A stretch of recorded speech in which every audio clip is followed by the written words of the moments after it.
Hello student, আজকে তোমাদের জন্য একটা গুরুত্বপূর্ণ অঙ্ক নিয়ে এসেছি।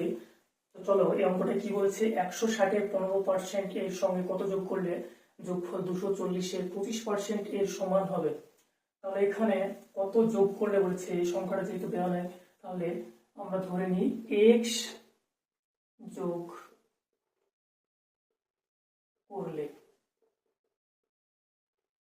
তাহলে এখানে 160-এর 15%-এর সঙ্গে কিন্তু x যোগ করবো। তাহলে 160-এর 15% কত হয় আমরা বের করে নিই। তাহলে 160 এখানে লিখে দিব, উপরে লিখবো আর নিচে 100 লিখে দিব। তাহলে 5 দিয়ে যদি কাটি তাহলে 3 × 5 = 15 আর 5 × 20 = 100। এই শূন্য কেটে গেল, 2 দিয়ে যদি 16 কাটি তাহলে 8 হচ্ছে, সমান সমান 3 × 8 = 24।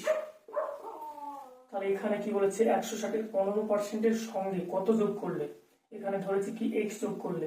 তাহলে এটার সঙ্গে এটা বের করে কি পেয়েছি, 24। তাহলে 24-এর সঙ্গে x যোগ করলে যোগফল কি হবে বলেছে 240-এর 25% এর সমান হবে। তাহলে 240 গুণিত 25%, 25/100 এর সমান হবে বলেছে। তাহলে সমাধান যদি করি তাহলে এখানে কি হবে, 4 × 25 = 100, এখানে 4 × 6 = 24, এই শূন্য বসে গেল। তাহলে এখানে কি হলো, 24 + x = 60। তাহলে x = এই 60 বসে গেল, সমানের ওই পারে যদি 24 যায় তাহলে প্লাস আছে মাইনাস হয়ে যাবে 24। তাহলে x = কি পেলাম না, 36 পেলাম। রাইট অ্যান্সার কি হয়ে গেল, ডি এরটা 36। ভিডিওটা ভালো লাগলে অবশ্যই তোমরা লাইক ও সাবস্ক্রাইব করে দিও।